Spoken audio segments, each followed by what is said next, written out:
I want to give you just a brief few words, and that's this, is that the Salvation Army is God's idea.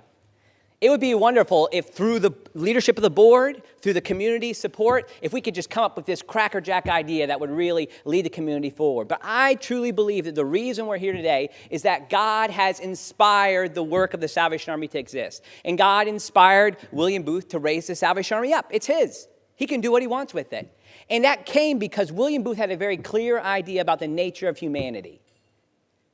That humans are not, and particularly as we think about it, the poor, if we look at it that way, are not objects of our charity. The poor are not objects for us to do service to. Instead, we think we can move beyond some sort of objectifying view of other people to a subjective view, that we think that people are created in the image of God with a capacity within their very being to pull themselves to a place with support of other people around the community to be who God's created them to be. A philosopher of economics named Michael Matheson Miller says that all people have the opportunity to be the protagonist of their own story of development. That they can be the heroes of their stories, as we heard today, right? That as we come alongside people and support them and put them in positions where they can thrive, we have the opportunity to bring about real change in the world. And this connects, of course, with the fact that we have a vision for where people can go. So that when Geraldine walked into that office, we had a vision because we knew that God had put capacity in this community. God put capacity in the Salvation Army to meet these needs. And so we have the opportunity to come alongside of Geraldine and hundreds and thousands of others to help them become the protagonists in their own story. And that comes because we have a vision for the world. I alluded to Jesus' return about my beloved Cubs, right? But this isn't just a kind of a fleeting idea that kind of connects me to some internal religious feeling. Like, I see it as an empirical fact that Jesus will return and put the world right. And because Jesus is coming back, our world has a place where it's going.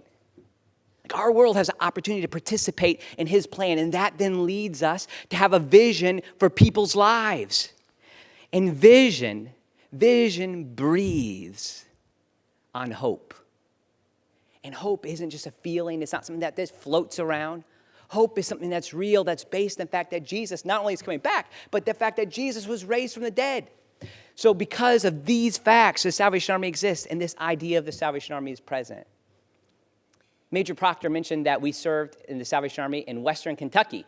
And we were in a small town, if you know it, I'd be very surprised, called Madisonville, Kentucky, which is probably the exact opposite of Naples, Florida.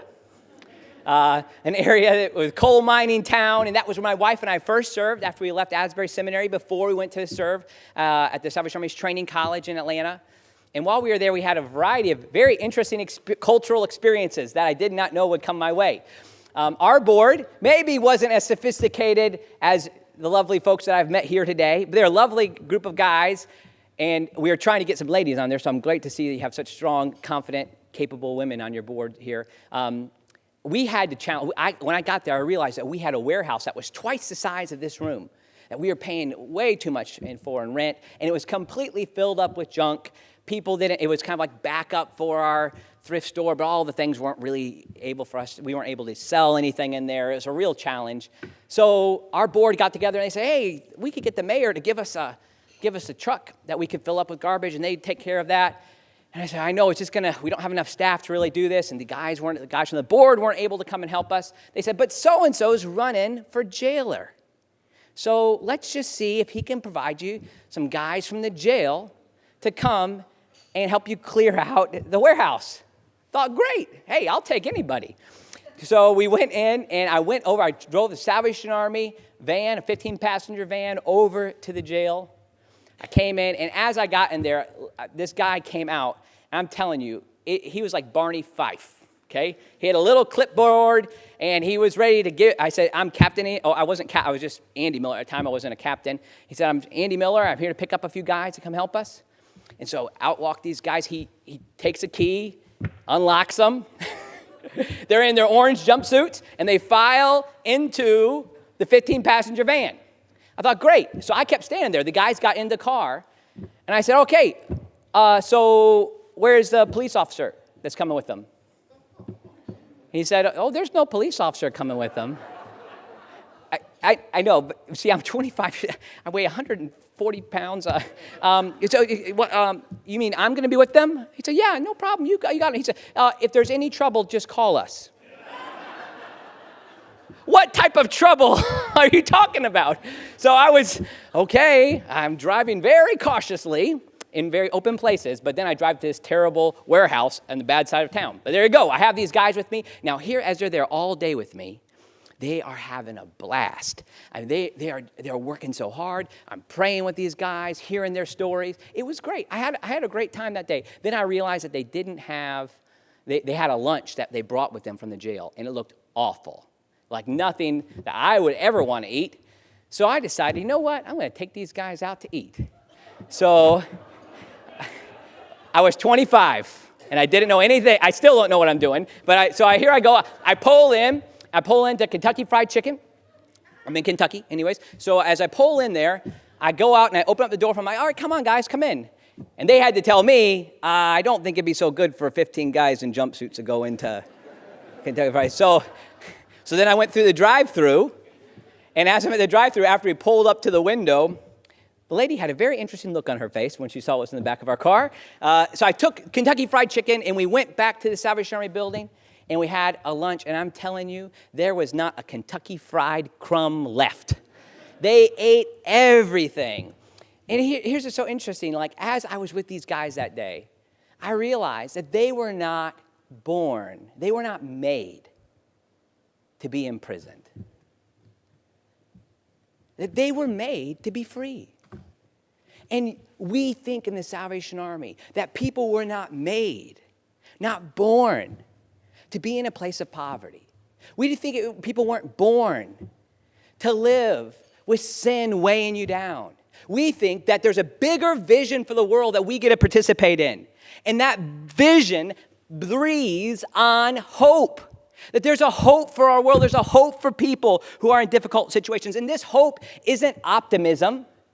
It's not optimism in a political theory. It's not optimism in an idea, in a scheme. This hope is based in Jesus' reality in our world. So we say with very strong confidence that the mission of the Salvation Army is to preach the gospel of Jesus Christ and meet human needs in his name without discrimination. Now, you may not buy into all that, and that's fine. But that's why we do what we do. And we sense that God is leading us to a different, brighter place. My daughter isn't here. Her name is Georgia. I know it seems like a different name. We named her Georgia when we lived in Texas. And then we moved to Georgia. And I have no children named Florida. But there you go. So I'm just glad I didn't name her Montana. So here's, takes a little bit to get that one. She was a very interesting situation we were in last December, in the middle of our red kettle season, which I know all of you will be ringing bells for Major Proctor. When we were in the middle of that season, it was tiring, exhausting. We were going from event to event. I was out in our front yard with my daughter, Georgia, and there was a tree in our front yard that happened to lose all of its leaves in 1 week. I said, Georgia, look, that tree lost all of its leaves just this week. And she said, that's too bad. I said, Georgia, what do you mean? She said, I guess we should just cut it down. I guess we just cut the tree down, right? She didn't understand, right, how this works. And maybe when we look at a world that seems like it's lacking hope, maybe when we look at the challenges that some of the people who we'll see today at the Salvation Army all across Florida, all across the country, all across the world, maybe when we see these things, we think, let's just cut it down. When we see how violence has reached levels and frustration that we can't understand, when we see the tragedy of human life pushed to the side and not valued, when we see poisoned waters in Flint, Michigan, it reminds us of our vulnerability. We see global persecution of Christians across the world at an all-time high. We see the beauty of human sexuality and the complementary design that God has given, thwarted, twisted, and pushed away by the Supreme Court. when we see challenges coming all around, political challenge, nobody, I think, wants to be in the place we are in right now politically. When we see these things, we realize that there is a real layer of sin covering our world. And we might just say, cut it down. Cut it down. We don't want it. There's no fruit on that tree. There's no leaves on that tree. Let's cut it down. In that moment, I leaned down to Georgia, and I said to her, but Georgia, spring is coming. Right? Spring is, and that tree that doesn't have any leaves on it is going to have leaves again.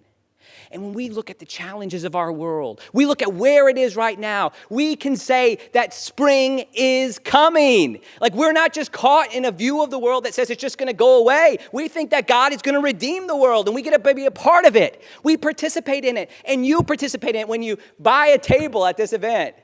When you participate in our kettle campaign, we participate in the reality that God will restore and redeem our world. And that gives us a hope that's connected to vision, that's connected to the reality of humanity, that tells us we're going someplace.